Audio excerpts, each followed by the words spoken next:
menata ulang bagaimana target dari RPJMD itu di tahun 2024 bisa tercapai. Maka kita tahun 2021 kita coba melakukan perubahan. RPJMD. Tapi dalam tanda kutip kita tidak menurunkan target, Pak. Tapi caranya caranya terus efisiensinya kita upayakan tetap sama, Pak. Dan bahkan ada yang meningkat. Kita lihat lagi mana pos-pos yang bisa kita efisiensikan, kita tajamkan lagi prioritas dan caranya bagaimana. Sejahtera masyarakat tuh kita ada 5 indikator nih, Pak. Bahwa Pak Gubernur ini dapat Wakil Gubernur berhasil atau tidak. Nah, 5 indikator itu di bidang pendidikan, kesehatan, ketenaga kerjaan, dan juga di tingkat pengangguran. Nah, untuk pelayanan publik kita adalah good governance, untuk penerapan SPBE, nilai sakip dan lain. Tapi intinya arahnya bagaimana peningkatan kualitas dari aparatur dan sistem kerja kita nih, Pak, tata kelola pemerintahan. Yang pertama letak kita nih, Pak. Letak kita jarak, terus kita ada banyak pembangunan pusat yang diarahkan ke sini seperti jalan tol. Kita menjadi center hubnya dari Sumatera Utara ke sini dulu, Pak, dari Sumatera Barat ke Riau dulu, dari Jambi kita punya akses juga, jadi istilahnya kita juga cukup primadona. Dan itu kita dorong ke pemerintah pusat. Salah satu sektor utama yang kita dorong ke pemerintah pusat adalah bagaimana meningkatkan hilirisasi dari industri. Setiap pertemuan, pertama adalah sebenarnya kita ada hal yang patut kita syukuri dari awalnya juga. Dari tahun 2017 kemarin kita telah dibangun di tol. Ada 600 km tol yang telah dibangun di Provinsi Riau. Tapi itu kan istilahnya tidak cukup juga nih, Pak. Kita juga ada jalan-jalan kewenangan provinsi, jalan-jalan kewenangan kabupaten, ataupun kebijakan seperti yang kita sebutkan hilirisasi terhadap sawit ataupun hilirisasi terhadap komoditi-komoditi unggulan yang ada di Provinsi Riau.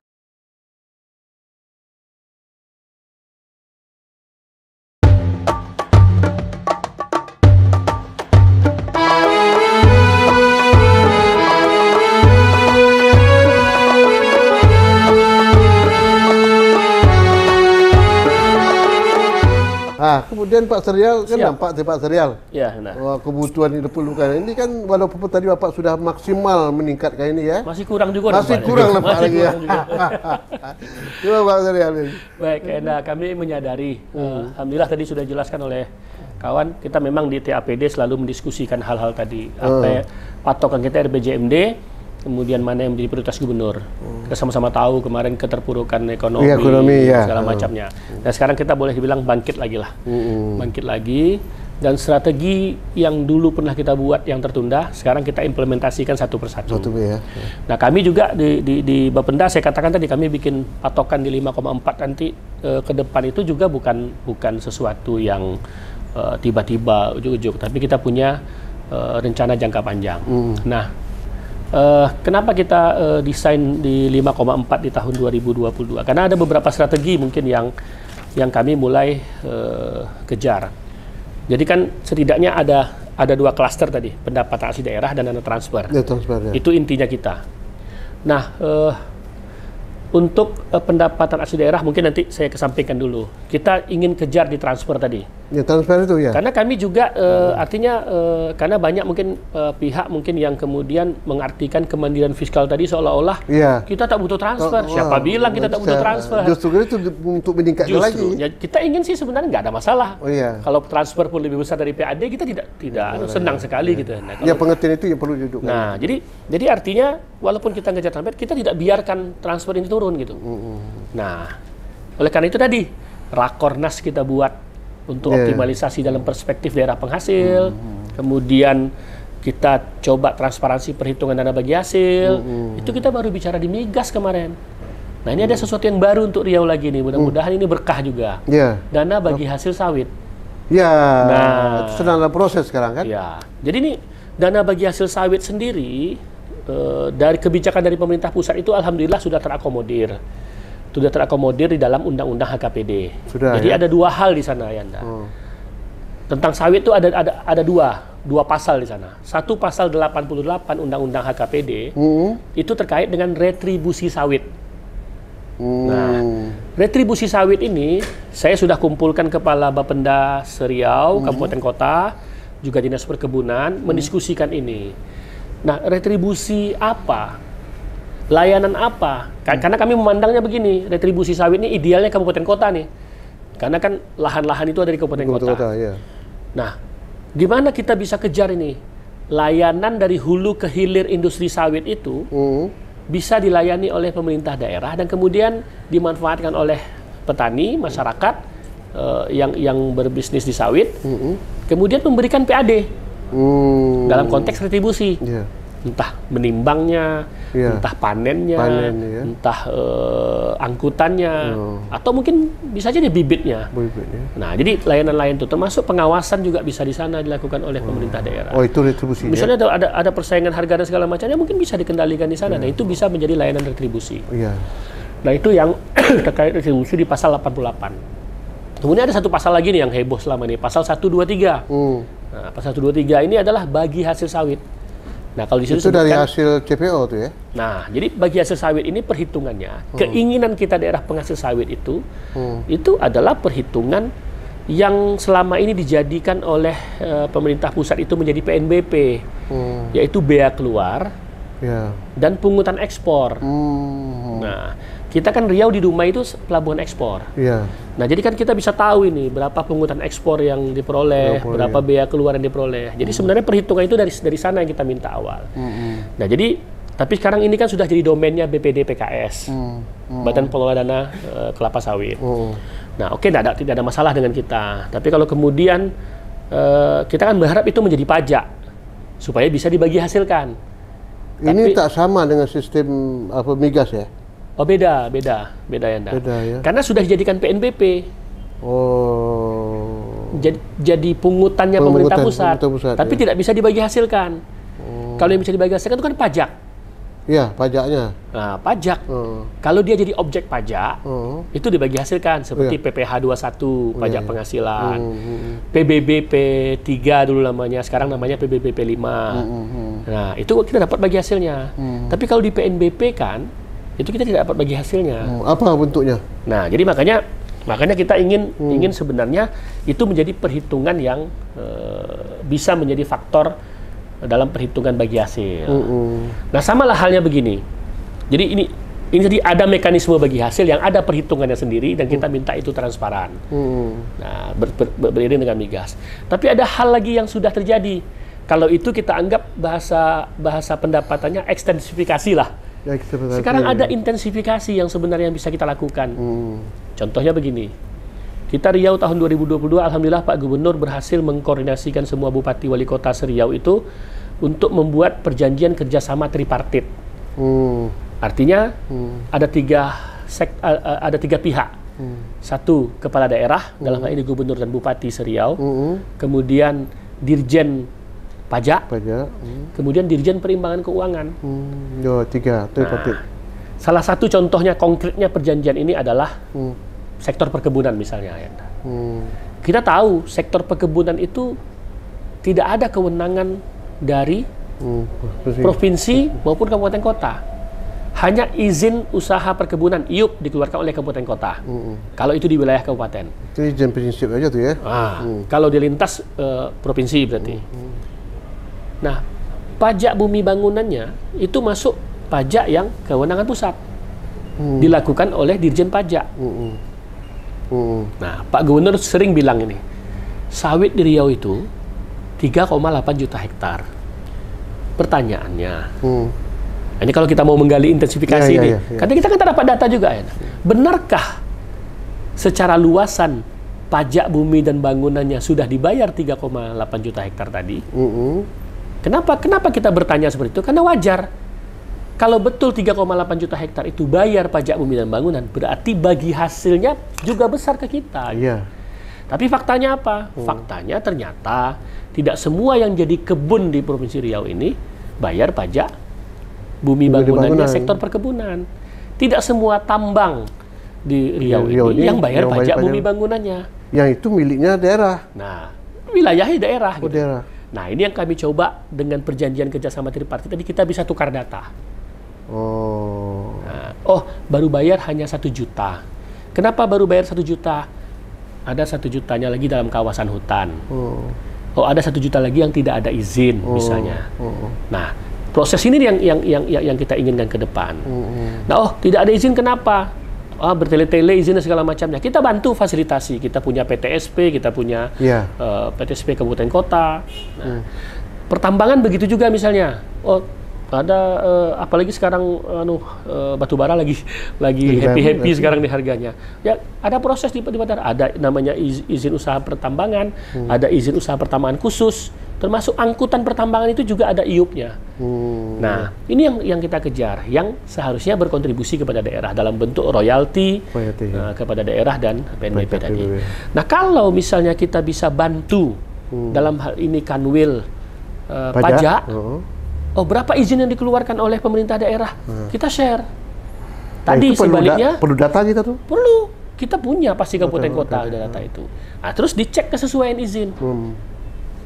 Nah, cek kesesuaian izin. Jadi dicek pajaknya. Nah, kemudian sebaliknya.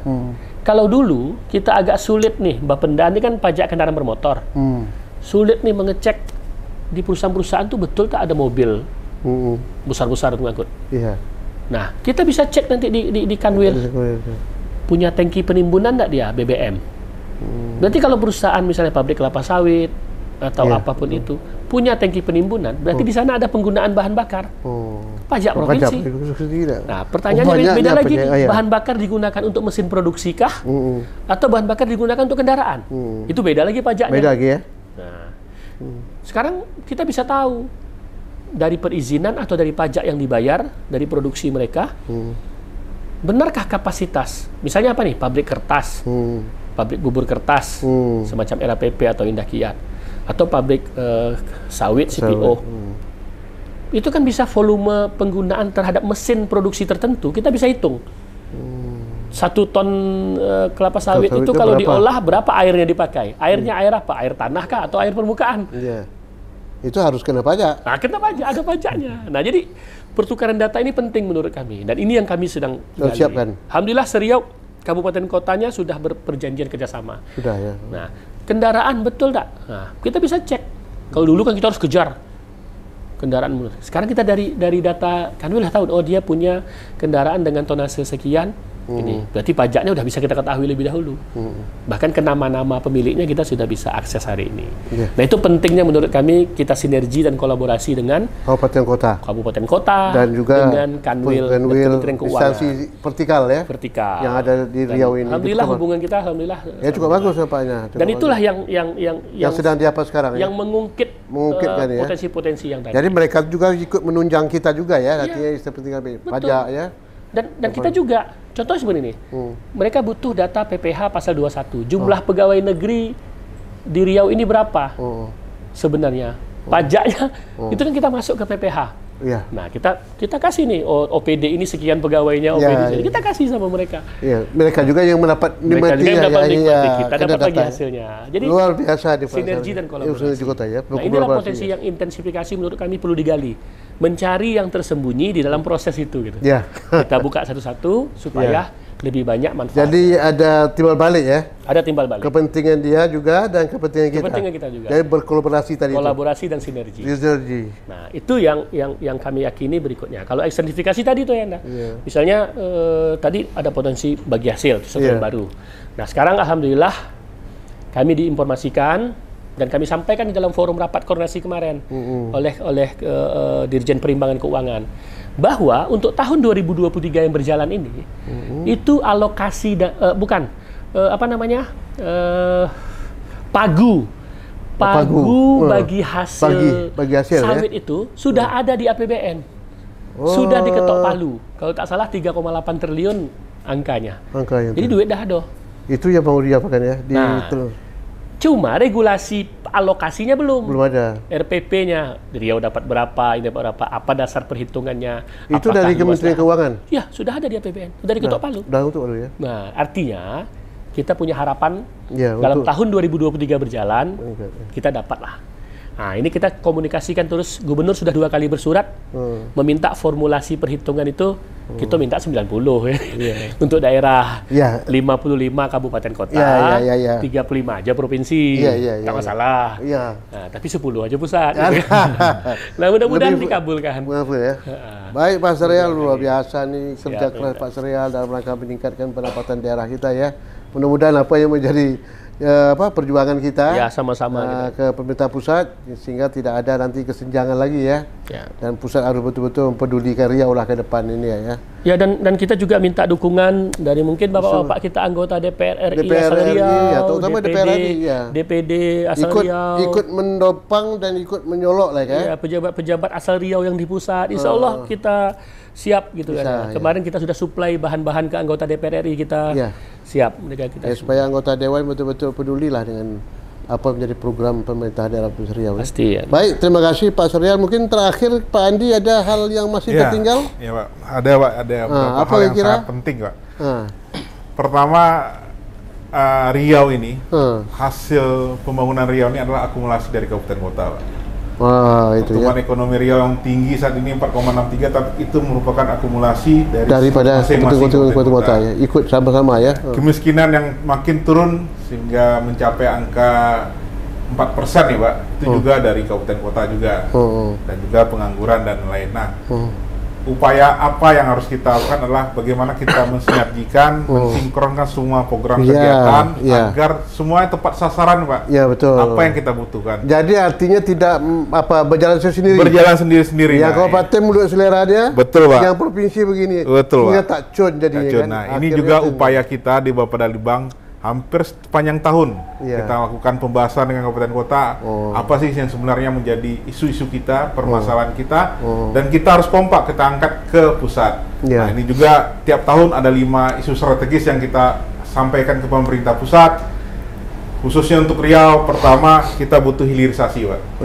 Kedua, kita punya isu perbatasan, banyak masalah di perbatasan, dari infrastruktur, kemiskinan, dan juga stunting, semua di perbatasan. Kemudian ada juga isu tentang bagaimana pemberdayaan ekonomi kita, Pak. Nah, isu perbatasan dengan kabupaten kota, dengan provinsi. Jadi intinya kalau kita sama, yang kita sampaikan, data yang kita sampaikan, kebutuhan kita sama juga nih, Pak. Saya yakin kita membangun Riau lebih baik ke depan. Itu harapan kita, Pak. Betul, terima kasih banyak Pak Andi. Sama-sama.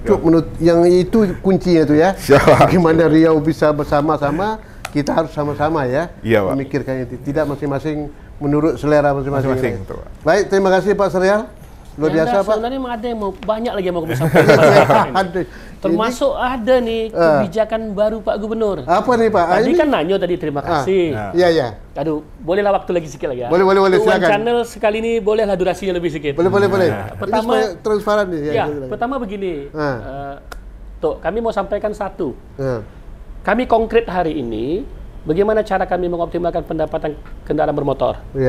Hari ini kawan-kawan UPT itu sudah jemput bola. Kami sadar, kami pelayan masyarakat. UPT kami sebagai pelaksana, konkret di lapangan bekerja hari ini. Kami selaku penyelenggara, konkret dengan kebijakan-kebijakan yang sudah mudah untuk masyarakat. Satu, hari ini kita punya inovasi namanya Tanja. Transaksi antar jemput antar kampung. Itu ada unit sepeda motor kita tuh yang masuk ke kampung-kampung. Kita samkel, ada samsat keliling, ada bus-bus. Nanti saya bacakan jadwalnya nih kalau memang ingin sama tempatnya, karena banyak tak tahu juga. Kemudian ada drive-thru. Nah, drive-thru kita ada di sini di depan Simpang 3, kemudian di ujung Tanjung. Nah, kemudian yang terbaru masyarakat Pelalawan dan masyarakat Indragiri Hilir. Tunggu, insya Allah dalam Januari ini kita akan resmikan Samsat Drive-Thru Pelalawan.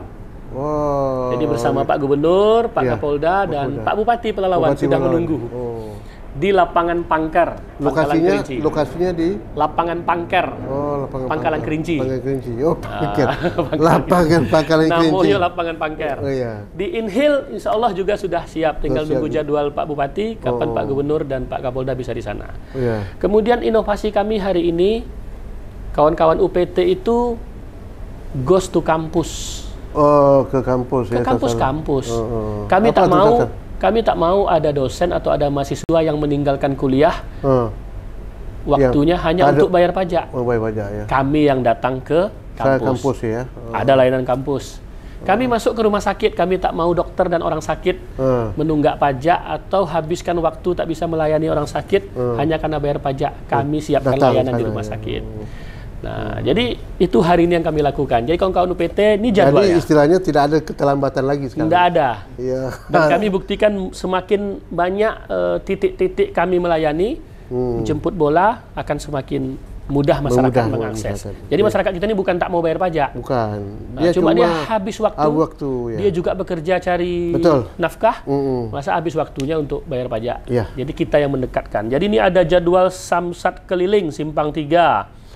Ada di SPBU Hang Tuah, ada di Plaza Sentral, ada di Pasar Sail, ada di Plaza Citra, ada di Pelataran Purna MTQ, dan ada di Indomaret Tanjung Datuk. Gitu ya. Kalau di samsat keliling Perawang, ada di kantor Lurah Minas, ada kilometer 55 Dayun, kantor desa SP7 Kerinci Kanan, ada di Dinas Pendidikan Kecamatan Sungai Apit. Sudah Kemudian ada, ya. samsat keliling Rengat. Nah, kalau Rengat ini di Kilan, Kecamatan Batang Cinaku. Nah, jadi ada samsat keliling sana, standby. Kemudian di Pasir Pangarayan, kita ada di Pasar Tandun, ada di Bangun Jaya, ada di kantor Lurah Kota Lama, ada di Simpang Genjer Rantau Kasai, kemudian ada di Balai Desa DK3 Pasir Jaya Rambah Hilir. Nah, itu bus.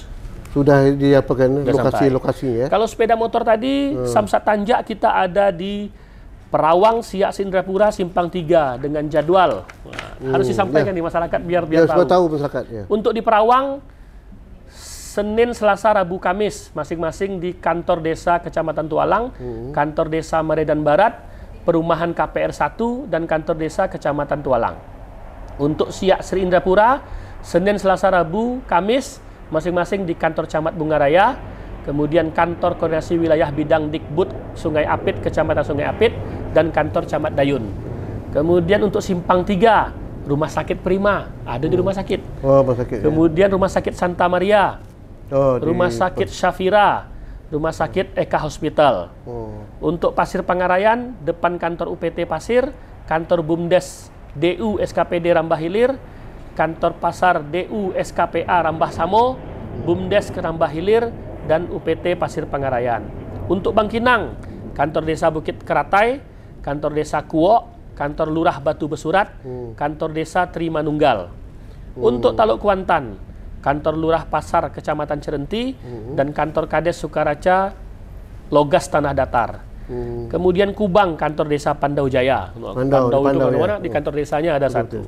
Kemudian di Tapung, desa Kasikan, kantor desa Karya Indah.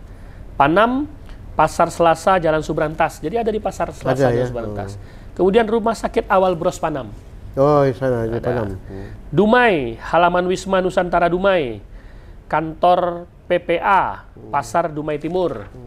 Kemudian Wisma Nusantara juga. Kemudian Polsek KSKP Kawasan Pelindo. Dan halaman toko furnitur Purnama Mandiri Dumai Barat. Pekanbaru Kota, halaman Universitas Muhammadiyah Riau. Dalam kampus lagi. Kemudian Unri Gobah dalam kampus lagi. Dan kemudian untuk Tembilahan, Pasar Sungai Salak Tempuling, Pasar Desa Sungai Luar Batang Tuaka, dan Bagan Batu, kantor Lurah Bagan Sinembah, kantor Kepenghuluan Sabta Permai, kantor Kepenghuluan Sukamaju, dan kantor Lurah Balam Sempurna. Lubuk Dalam, kantor Desa Kumbara Utama, Kampung Bukit Agung, dan SP7 Simpang Perak Jaya, Kerinci Kanan. Rumbai, Hawaii Dep Store di Jalan Yosudarso, UPT Bapenda Kota Pekanbaru, di Limbungan, kemudian kantor Camat Rumbai Barat, kemudian Indomaret Lapas Muara Fajar. Rengat, kantor Camat Rengat, dan kantor desa Kuala Cenaku. Kalau Selat Panjang ini agak unik, door to door. Door to door. Door to door, jadi keliling nih. Keliling ya. Jadi itu jadwal-jadwal dan layanan kami di masyarakat. Masyarakat ya. Tapi ada satu lagi nih. Apa lagi tuh kira-kira? Ini ada berkah. Kalau 2022 itu kami tak buat pemutihan.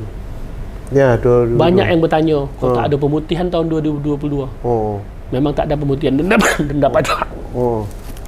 2023 ada 7 berkah pajak daerah.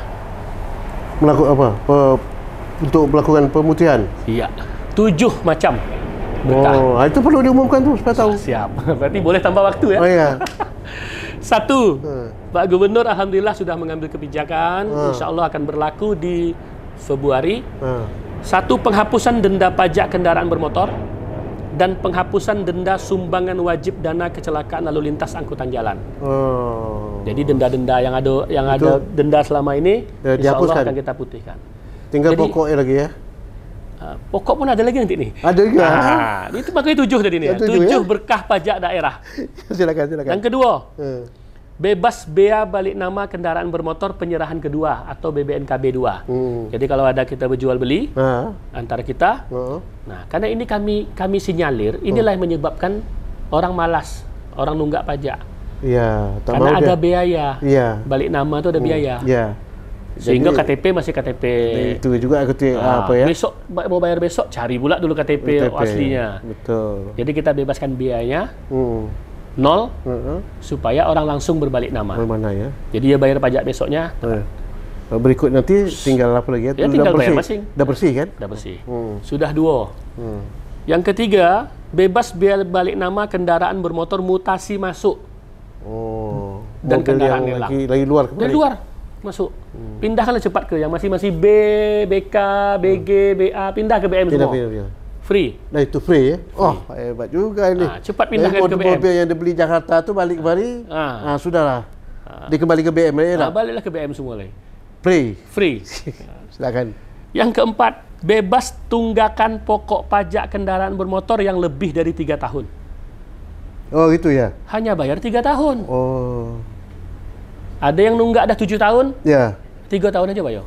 Oh 3 tahunnya bayar ya? Oh gitu ya. Hebat tuh. Hebat tuh. Berapa banyak duit itu yang sudah diberi kan? Jadi yang nunggak 10 tahun tak kami kejar lagi lah. Bayarnya 3 tahun. Bayar 3 tahun. Oke. Kalau dia 2 tahun nunggak? 2 tahun. Kalau pokok wajib bayar. Pokok bayar. Tapi dendanya? Dendanya free tadi. Free tadi ya. Dendanya sudah free di pasal 1 tadi. Iya. Kemudian insya Allah bebas pajak progresif. Jadi yang punya kendaraan 2, 3 ya nggak ada. Kalau dulu kan ada rencana mau penerapan pajak progresif. Yang punya kendaraan kedua, ketiganya akan berbeda pajaknya. Udah kita bebaskan itu. Jadi bayar sajalah pajaknya. Kemudian, nah ini akan berlaku lagi sepanjang waktu. Pengurangan denda sanksi keterlambatan. Yang semula 25%, sekarang kita turunkan hanya 2% saja. Oh, gitu ya. Jadi kan kami sudah lihat data selama ini. Kenapa malas orang bayar pajak tepat waktu itu? Lebih memilih menunggak. Tadi, 1 ada biaya balik nama. Kemudian tadi nih, kalau kena sanksi terlambat sehari, tiba-tiba 25% dendanya. Jadi, waduh, besar sekali. Jadi orang memilih lah nunggu ada duit, lama lagi segala macam. Akhirnya nunggak. Nah, tapi ini berlaku nanti setelah program ini. Itu sudah ini ya? Itu diperkirakan... Tapi kan kita sudah 0 kan tadi? Sudah 0 kan ya? Denda pajak. Nanti kalau setelah program ini berakhir, yang 25% jadi 2 itu begitu berakhir program ini, lanjut. Jadi siapapun nanti yang menunggak, tidak 25% lagi hitung. Tidak lagi ya? 2% saja. Itu berlaku nanti Insya Allah kita upayakan Maret. 1 Februari. 1 Februari? Tapi nanti di-launching oleh Pak Gubernur nih. Ini sudah rahasia nih, atau di-cut dulu lah ya. Tapi kalau diizin Pak Gubernur tayang ya silakan. Tapi kita sosialisasikan, insya Allah nanti akan di-launching Pak Supaya Gubernur. Masyarakat tahu kan, dari begitulah kepedulian ya, Pemprov Riau, terutama bagi masyarakat yang menunggak ya. Ini keringanan bagi masyarakat, semacam insentif bagi masyarakat. Sekaligus ini pintu keluar, pintu exit bagi masyarakat karena pusat akan memberlakukan pasal 74 Ayanda. Pasal 74 Undang-Undang Lalu Lintas itu kalau ada masyarakat yang 5 tahun mati SNK, 2 tahun tak bayar pajak Pak Andi, itu kendaraannya dihapus dari data. Data ya. Jadi kendaraan akhirnya bodong. Tak bisa diurus. Bodong. Tidak punya surat-surat, tidak boleh beredar di jalan raya. Masya Allah. Dan pasti tidak akan laku dijual belikan. Ya tentulah, ini kan merugikan bagi diri sendiri kan. Makanya Pak Gubernur kasih pintu exit ini. Dan keluar. Solusi ya. Meringankan masyarakat sekaligus jadi pintu solusi untuk. Dan kami yakini kalau kita sama-sama taat di ini, manfaatkan ini, insya Allah yang 5,4 triliun tadi dapat bisa tercapai ya. Nah untuk tahun berikutnya tentu kita lancar lagi amin, kan ya. Amin. Mudah-mudahan ekonomi Riau semakin baik, masyarakat Riau semakin sejahtera. Amin. Dilingkungi berkah dari Allah Subhanahu wa taala. Amin. Baik, terima kasih banyak Pak Syahrial yang cukup transparan tadi menyampaikan terakhir tadi. Ini luar biasa sambutan masyarakat ya. Mudah-mudahan dapat kita manfaatkan nih. Jangan sampai kita pula tak bayar lagi tahun berikutnya nanti. Kerana sudah ada kelonggaran dari pemerintah Riau. Lama ini Pak Gubernur akan mengeluarkan suatu keputusan ya. Itu nanti keputusan gubernur. Keputusan gubernur ya. Jadi ada dua peraturan gubernur yang akan kita keluarkan untuk menjalankan 7 skema tadi. Ya, baik, terima kasih. Itulah tadi penjelasan dari baik dari Bapenda maupun dari Bapeda Provinsi Riau tadi terhadap bagaimana kita menggali keuangan Riau ini untuk lebih banyak nanti, kemudian bagaimana penggunaannya dalam segi pembangunan Riau ke depan dan apa menjadi prioritas sudah disampaikan oleh Bapeda hari. Mudah-mudahan kedua instansi ini bersinergi untuk meningkatkan, memacu ketertinggalan daerah Provinsi Riau menuju Riau yang lebih baik untuk masa yang akan datang. Mungkin ada stressing yang dari Bapeda, yaitu Pak Syahrial, mungkin ada hal yang perlu disampaikan sebagai kesimpulan daripada pertemuan kita pada hari ini. Silakan. Baik, terima kasih kesempatan. Ini closing statement biasanya saya pakai pantun di akhirnya. Tapi satu, bahwa kami terima kasih kepada seluruh stakeholder yang sudah mendukung, karena kami ingin sinergi dan kolaborasi ini benar-benar bisa optimal dalam melakukan pendapatan pajak daerah. Dan untuk itu ada 2 pantun. Kabut asap tak ada lagi, karena semalam hujannya lebat. Mari bersama bangun sinergi, karena sendiri tak pernah hebat. Kue talam, kue lepat, masih ada lagi. Sedap dimakan di pagi hari. Kalau sendiri memang tak hebat, kenapa kita tak kolaborasi? Ya, ini juga. Kemudian saya ingin mengucapkan juga lagi, terima kasih Anda. Terima kasih. Khusus kembali, tadi kalau dibuka terima kasih kepada pembayar pajak kendaraan, tutup juga kepada pembayar pajak kendaraan. Datuk Laksmana memakai tanjak bernama dendam tak sudah. Mari tetap membayar pajak untuk pemerataan pembangunan daerah. Berakit-rakit ke hulu, berenang-renang ke tepian. Yang lain sudah bayar pajak dahulu. Masa kalian nunggak kemudian? Assalamualaikum. Luar biasa Pak Syahrial ini dengan petata petiti dan beliau, dan mudah-mudahan menyegarkan pikiran kita pada pagi hari ini. Baik encik-encik, tuan-tuan, perempuan sekalian, demikianlah perbincangan kami pada pagi hari ini. Cukup lama, hampir 1 jam lebih ini. Dari Pak Syahrial sudah cukup memberikan stressing dalam wawancara kita pada hari ini, dan mungkin kena waktu akan menyita beliau juga dalam pekerjaan selanjutnya kan ya. Dan mungkin kami akhiri cukup demikian saja, tapi jangan lupa like, share, comment, and subscribe. Wassalamualaikum warahmatullahi wabarakatuh. Waalaikumsalam warahmatullahi wabarakatuh.